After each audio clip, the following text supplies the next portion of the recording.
한옥권 세 분의 목사님이 계시죠. 세 분의 목사님은 다 특징이 있는 것 같아요. 정말 자랑할 만한 특징. 우리 신태규 목사님, 찬양 너무 은혜롭게 잘하시고 온유하시고 인자하시고, 또 우리 배세진 목사님 아주 강력한 리더십, 또 포용력, 그리고 앞에 있는 권태영 목사, 말씀을 준비하면서 나의 자랑은 무엇일까? 세 목사님 중에 키가 제가 제일 크더라고요. 키가 크고, 그리고 온 지 얼마 안 돼가지고 저한테는 신선함이 있습니다. 근데 배 목사님께서 그런 말씀을 해주시더라고요. 축복의 말씀을 해주셨는데, 신선함 곧 끝난다고, 그리고 곧 시들을 거라고. 그래서 제 마음속에 시들어도 좋습니다. 시들어도 좋습니다. 우리 성도님들과 함께라면 시들어도 좋고, 그랬더니 또 멘트하지 말라고. 그런데 정말로 함께라서 행복하고, 함께하면은 시들어도 좋고 신선해도 좋고, 저는 이 모든 것이 하나님의 은혜인 줄로 믿습니다. 권준희 사모가 교통사고 나고 이제 한 2주, 3주 정도 됐습니다. 처음에는 만나는 성도님들께서 사모님 걱정을 많이 하시더라고요. 사모님 괜찮으시냐고, 사모님 다쳐서 어떡하냐고. 그런데 이제 2주, 3주가 지나니까 사모님 얘기는 조금 빠졌어요. 그러면서 저에게 오셔서 우리 목사님 괜찮으시냐고, 목사님 얼마나 고생이 많으시냐고, 그 위로의 한마디에 눈물이 나요. 제가 아내의 사고 이후에 두 가지 큰 걸 깨달은 게 있는데, 첫 번째는 이 세상에서 가장 맛있는 밥은 남이 해준 밥이다 라는 것을 깨닫습니다. 그동안 아내가 해줄 때 그 차려진 밥, 때로는 맛없어도 그냥 먹어야 되는데 꼭 맛없다고 이야기하고, 싱겁다고 이야기하고, 짜다고 이야기하고. 그런데 제가 직접 만들어서 대접해 드려다 보니까 해줬는데 안 먹어요. 그럼 짜증나고 열받더라고요. 그리고 꼭 한두 개씩 남겨요. 그럼 또 버리면 아까우니까 또 먹게 되면 또 살찌고. 요즘 가정주부 다 됐어요. 그걸 깨달았고, 또 한 가지는 아내의 잔소리가 잔소리가 아니었구나. 얼마 전도 아니죠. 이틀 전에 목요일날 밥하기가 너무 싫은 거예요. 그래가지고 아이들 데리고 집사람 데리고 버거킹을 갔어요. 그리고 이제 음식이 나왔으니까 먹기 전에 기도를 하는데, 우리 막내한테, 막내야 8살인데 너가 이번에 기도해라. 그랬더니 영어로 기도를 하는 거예요. 별로 남이니까 놀라지도 않으실 거예요. 6개월 전에 이 둘째 딸 지혜가 학교에 가가지고 다 영어만 쓴다고 집에 와가지고 울면서 학교를 안 간다고 그랬던 아이인데, 6개월 만에 우리 우리 진희성 목사님께서 어떻게 가르치고 훈련시키셨는지 저는 모르겠는데, 얘가 영어로 기도하는 거예요. 그래서 얼마나 신기한지 핸드폰을 꺼내서 빨리 동영상을 찍었어요. 그리고 그 동영상을 어떻게 했을까요? 한국에 있는 아버지, 어머니, 장인어른, 장모님, 큰형, 작은형, 처남에게 바로 보냈죠. 그랬더니 사모님께서 한마디 하시더라고요. 자랑하지 말라고. 자랑하지 말라고. 자랑이 아닌 것 같은데, 근데 사모님께서 자랑하지 말라고. 잔소리가 아니더라고요. 역시 아내의 말은 들어야 되더라고요. 그래서 아내가 가끔 그런 얘기 하잖아요. 나는 자식을 3명을 키운다고. 딸 둘과 그리고 큰아들. 큰아들은 누군지 모르겠어요. 그런데 삶을 살아가다 보면은 때로는 이렇게 우리가 나에게 모르게 의식적으로 또는 무의식적으로 자랑하면서 살려는 우리가 경향을 띠는 것이 우리의 모습이지 않을까. 그래서 국어사전은 이 자랑이라고 하는 것을 자기 자신 또는 자신이 관계 맺고 있는 사람에 대해서 훌륭하거나 어떤 대단하거나 좋은 것임을 드러낼 때 사용하는 말을 자랑이다라고 정의합니다. 이런 의미에서 오늘 본문 데살로니가전서 2장의 말씀을 깊이 있게 묵상해 보았습니다. 오늘 본문은 사도 바울이 쓴 서신서입니다.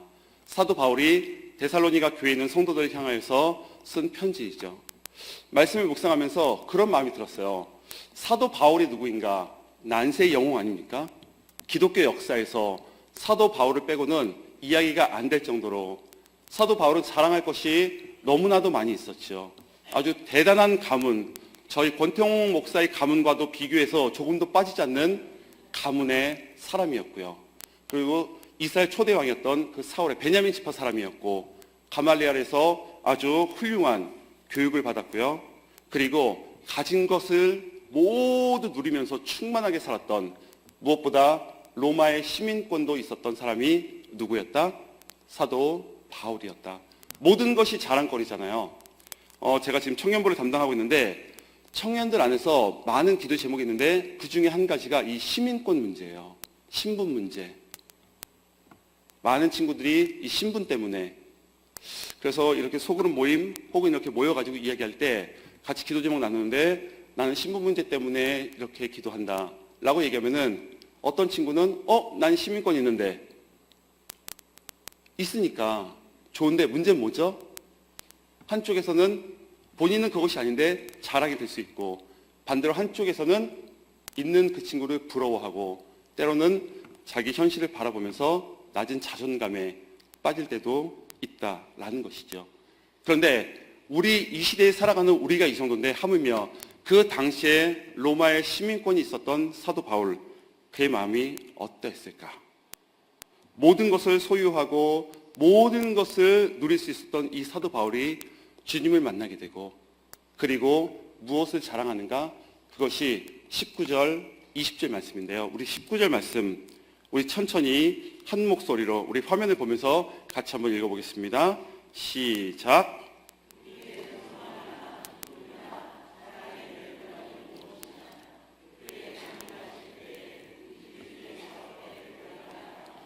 지금 바울은 19절에서 데살로니가 교인들이 자신의 소망이요 또 기쁨이요 자랑의 면류관이라고 이야기하면서 20절에서는 이렇게 이야기합니다. 너희는 우리의 영광이요 기쁨이니라.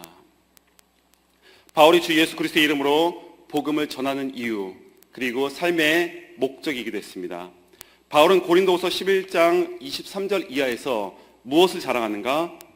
바울은 내가 수고를 넘치도록 하고 옥에 갇히기도 많이 하고 매도 수없이 맞고 여러 번 죽을 뻔하였고 3번은 태장으로, 1번은 돌로 맞고 3번은 파산하고 일주야를 깊은 가운데 지냈고 강도의 위험과 동족의 위험과 이방인의 위험과 신의 위험과 광야의 위험과 바다의 위험과 거짓 형제의 그 위험과 여러 번 자지 못하고 줄이며 옥마르고 여러 번 굶고 헐벗었다라고 말하면서, 그리고 고린도서 11장 30절에서 그 유명한 고백을 하게 됩니다.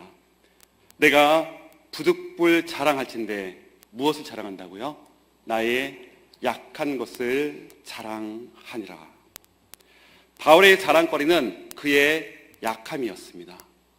사도 바울이 주님을 만나기 전에는 수많은 자기 자신, 자기의 의를 자랑할 수 있었는데 주님을 만나고 나서 그가 자랑한 것은 자신의 약함이었다라는 것입니다. 이런 상황 속에서 바울은 복음을 전하였고, 그리고 그 복음을 들은 데살로니가 교회 성도들을 향하여서 너희가 나의 소망이고 너희가 나의 기쁨이고 그리고 너희가 나의 자랑의 면류관이다 라고 이야기합니다. 제가 청년부를 담당하니까 많은 성도님들께서 기도해 주시고, 특별히 우리 장로님들, 또 우리 권사님들, 성도님들, 집사님들 사랑해 주셔가지고 청년부가 숫자적으로 많이 부흥하고 있습니다. 그러다 보니까 몇몇 성도님들께서 그런 말씀 하시더라고요. 목사님, 청년부 부흥해서 좋으시죠? 청년부 부흥해서 행복하시죠? 라고 말씀하세요. 숫자가 늘어나는 것보다 저는 더 행복하고 더 좋은 것이 있어요. 그것은 죽어가는 영혼이 그리스도 공동체 안에 와서 함께 예배드리면서 그리스도 예수의 이름으로 성장하며 성숙하는 모습을 바라볼 수 있다는 것, 그것이 제 삶의 행복이고 그리고 기쁨인 줄로 믿습니다. 얼마 전에 한 친구가 저에게, 지난 주일이었죠. 주일날 밤에 하루의 사역을 마무리하면서 잠자리에 들려는 찰나에 저한테 카카오톡 메시지를 한 통 보냈습니다. 그 카톡의 메시지는 이런 내용이었어요. 제가 처음 교회 입문하는데, 소림사 입문하는 것도 아니고 교회 입문하는데 목사님을 만나서 더 빨리 적응할 수 있었습니다. 또 동생들과 사모님한테 많이 배우고 있습니다. 항상 감사합니다. 다음 한 주도 행복하시기를 기도드리겠습니다. 교회에 처음으로 입문하는 한 청년이 부족한 목사, 행복한 삶을 살아갈 수 있도록 기도해 주겠다. 이 친구랑은 문자를 주고받는 친구가 아니에요. 그런데 주일날 설교 듣고 밤에 이 문자를 보내왔어요. 행복한 삶을 사실 수 있도록. 그래서 제가 이번 한 주 너무나도 기쁨과 감사가 넘치는 행복한 한 주를 이 친구 때문에 살아가고 있습니다. 누군가 저를 위해서 기도해 주시는 분들이 참 많이 계신데요. 그런데 이 친구가 교회에 입문한 지 얼마 안 된 친구가, 이런 청년이 다른 교회 청년이 아니라 우리 교회 청년인 줄 믿으시기 바랍니다. 이런 청년들이 모여있는 공동체예요. 와서 아무것도 모르지만 하나, 둘, 사람들로부터 도움받고 그리고 함께하고, 그래서 공동체 안에서 말씀으로 성장하며 성숙하는 사람들이 모인 교회. 그럼 하람의 청년부만 저에게 자랑거리일까요? 아닙니다. 저는 디트로이트 한인연합감리교회, 우리 교회가 저의 자랑입니다. 자랑스러운 우리 장로님들이 계시고, 아멘이 안 되시나요? 자랑스러운 권사님이 계시고, 자랑스러운 집사님이 계시고, 자랑스러운 우리 찬양팀이 있고, 그리고 성가대가 있고, 정말 다른 교회에서는 비교할 수 없는 우리 방송팀이 있고, 예배팀이 있고, 식당팀이 있고,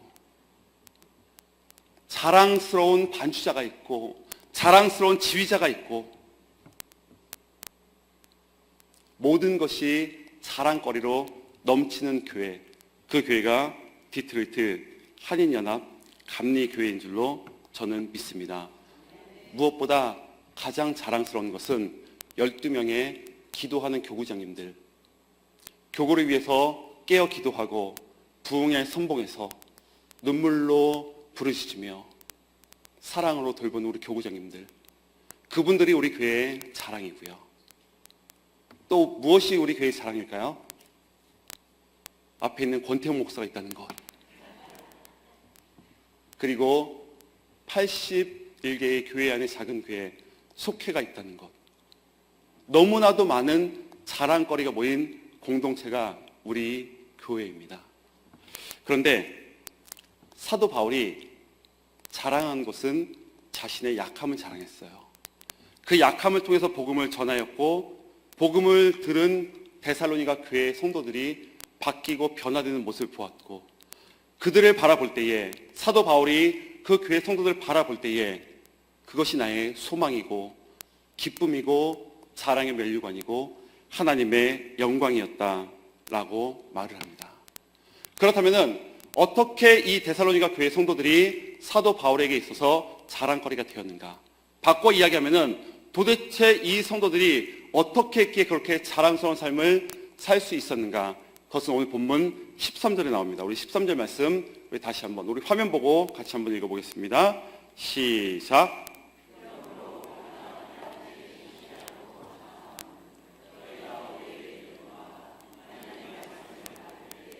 사람의 말로 아니하고 하나님의 말씀으로 받음이니. 아멘. 데살로니가 교회 성도들이 하나님의 말씀이 선포될 때에 그것을 어떻게 받았다고요? 하나님의 말씀으로 받았다. 한국에 있을 때 성도님들이 설교를 평가하고 재단하시는 전문적으로 그 일을 하시는 분들이 계셨습니다. 목사님이 강당에서 말씀을 선포하면은 이 목사는 말이야, 그 얘기를 왜 했을까? 그렇게 얘기하면 안 되지. 기도 안 하시나 봐. 그리고 거기까지는 좋은데 오셔서 또 말씀해 주시죠. 목사님, 근데 그때 그거 왜 그렇게 말씀하신 거예요? 뭐죠?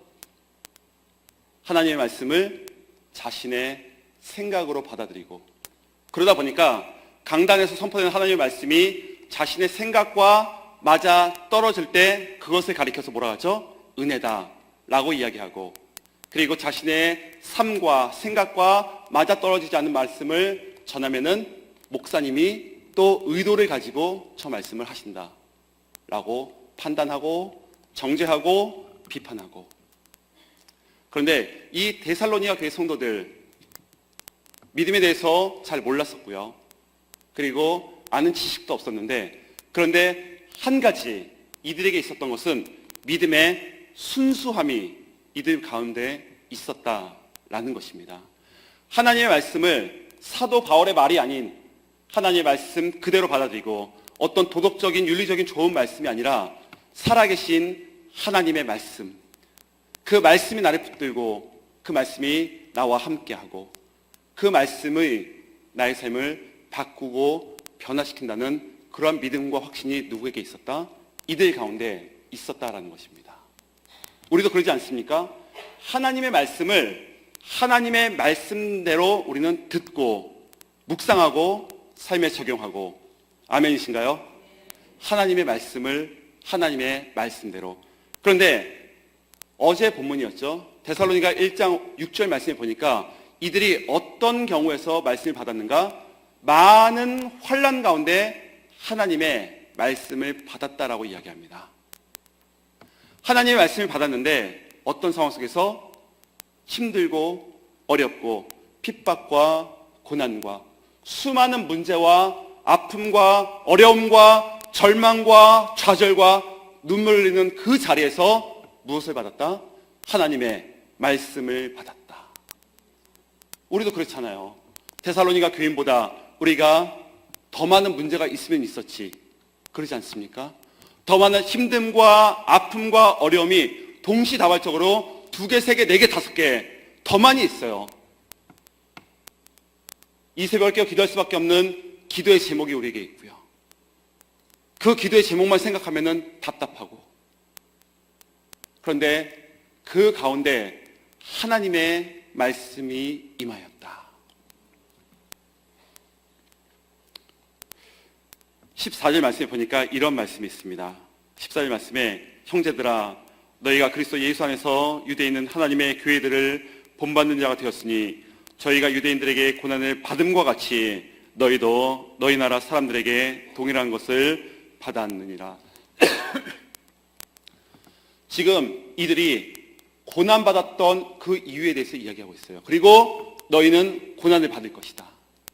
하나님의 말씀을 받았는데, 성령 안에서 기쁨으로 하나님의 말씀을 받았는데 많은 환난 가운데 말씀을 받았고, 또 언제 말씀을 받았다? 고난 가운데 말씀을 받았다. 제가 청년들에게 자주 하는 이야기가 있습니다. 쓸데없는 감정에 반응하면 지는 거다. 쓸데없는 감정에 반응하는 것은 너무나도 쉽습니다.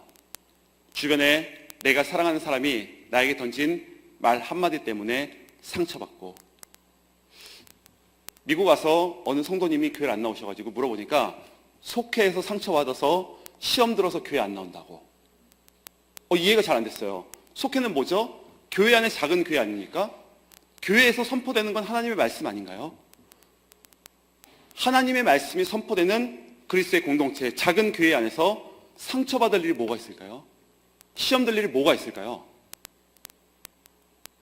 하나님의 말씀에 반응한 것이 아니라 사람들의 말에 반응하고, 그러다 보니까 감정이 상하고 기분이 상하고 무엇보다 마음이 상하고 시험 들고 상처 입고, 이런 속회는 안 나와야지, 이런 교회는 안 나와야지 다짐하고 결단하고 결심하고 실행하고,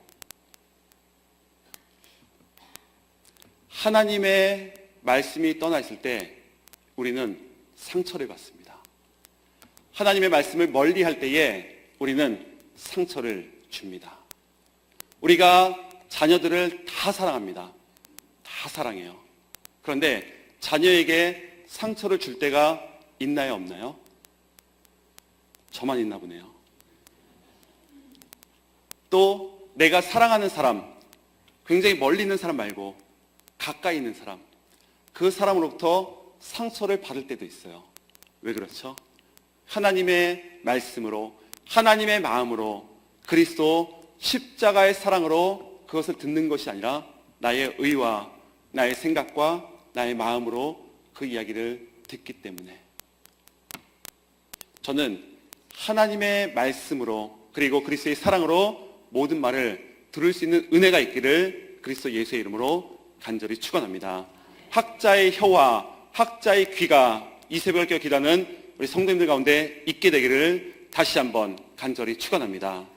오늘 데살로니가 교회에 있는 성도들은 학자의 귀가 있었어요. 하나님의 말씀을 들을 수 있는 귀가 있었고요. 겸손함으로 그 말씀을 받을 수 있는 마음이 있었고요.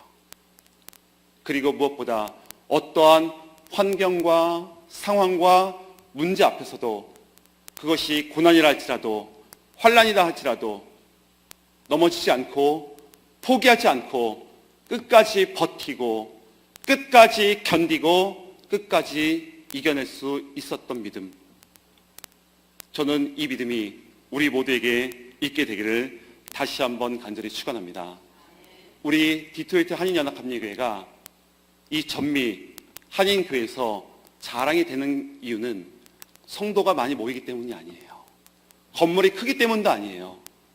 자랑할 만한 하나님의 성도들이 있기 때문입니다. 다른 것이 아니에요. 내가 있기 때문에 그런 거예요. 그런데 가만히 보면은 한 분 한 분 하나님의 은혜가 아니면 설명할 수 없는 삶을 살아오셨고요. 수많은 눈물과 때로는 억울한 일, 때로는 분하고 답답하고 절망과 좌절과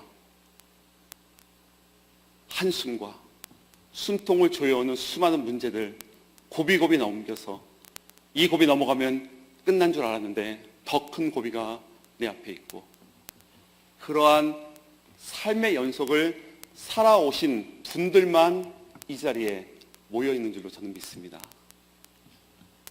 은혜 아니면 나 서지 못하는데 하나님의 은혜가 함께 하였기에 눈물로 버티고 눈물로 견디고 핍박과 환난의 그 자리에서 그 문제의 자리에서 그 어려운 자리에서 이렇게 눈물 흘리고 계신 성도님들의 그 눈물 한 방울 두 방울이 모여서 우리 교회를 이루고 이 교회가 이 전미 이 땅에서 자랑이 되는 이유인 줄로 믿습니다. 이제부터 시작입니다. 하나님의 말씀을 받은 자, 그 말씀을 간직하고 말씀에 붙들림 바 되어서 말씀대로 살아갈 때에 비록 나는 지금 힘들고 어렵지만 비록 나는 지금 고난과 고통의 그 자리에 있지만 절망과 슬픔의 자리에 있지만 나는 이곳에서 주님 예배하기 원합니다. 나는 이곳에서 주님 찬양하기 원합니다. 주님은 이 한 사람을 찾고 계세요. 주님께서 찾으시는 한 사람, 그 예배자, 그 사람이 우리 교회의 자랑이요, 우리 교회의 소망이요, 자랑의 면류관이요, 하나님의 영광인 줄로 믿습니다. 하나님의 영광을 나타내는 삶, 하나님의 임재를 경험하는 삶, 그리고 저 천국 소망 바라보면서 한 걸음 또 한 걸음 나아가는 삶, 그런 삶을 살아가는 우리 모든 성도들 되시기를 그리스도 예수의 이름으로 축원합니다. 우리 이 시간 다 함께 자리에서 일어나서 우리 찬양하며 나아가기 원합니다. 다 같이 자리에서 일어나서 주를 위한 이곳에 주님께서 찾으시는 한 사람이 있습니다. 주님께서 찾으시는 그 한 사람이 있습니다.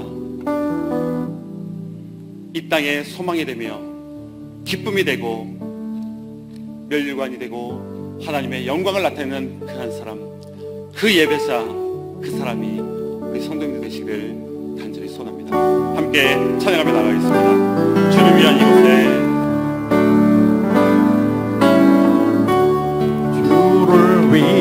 이곳에 예배하는 자들 중에 그가 찾는 이 없소, 그가 찾는 이 없소. 주님께서 슬퍼하시네. 주님이 찾으시는 그 한 사람, 그의 배다. 내가 그 사람에게 간절히 주께 예배하네. 주 은혜로 이곳에 서 있네. 주 힘제에 엎드려 절하네. 그 어느 것도 난 필요 없네. 주님만 경배해. 주 은혜로 이곳에 서 있네. 주 힘제에 엎드려 절하네. 그 어느 것도 난 필요 없네. 주님만 우리 간절한 마음을 담아서 다시 한번 찬양하며 나갑니다. 주를 위한 이곳에, 주를 위한 이곳에 예배하는 자들 중에서 예배하는 자들 주님께서 찾으시는 중에 이가 없어 슬퍼하시는 그 주님의 마음을 헤아리기 원합니다. 그가 찾는 이 없어 주님께서 슬퍼하시네. 주님이 찾으시는 그 한 사람, 주님이 찾으시는 그 한 사람, 그 예배자. 내가 그 사람 되기 간절히 주께 예배하네. 주 은혜로 이곳에 서 있네. 주 힘제에 엎드려 절하네. 그 어느 것도 난 필요 없네. 주님만 경배해. 주님의 그 은혜로 주 은혜로 이곳에 서 있네. 주 힘제에 엎드려 절하네. 그 어느 것도 난 필요 없네. 주님만 경배해. 우리 시간 다 함께 기도하며 나가기 원합니다. 하나님, 나 주님의 기쁨이 되게 하여 주시옵소서. 주님의 자랑이 되게 하여 주옵소서. 나의 의를 자랑하는 자 되지 않게 하시고, 오직 사도 바울과 같이 나의 약함을 자랑하며 살아가게 하시고, 나의 약함을 통해 하나님의 영광을 나타내는 삶이 되게 하여 달라고 다 함께 주여 한번 외치고 간절하게 기도하시겠습니다.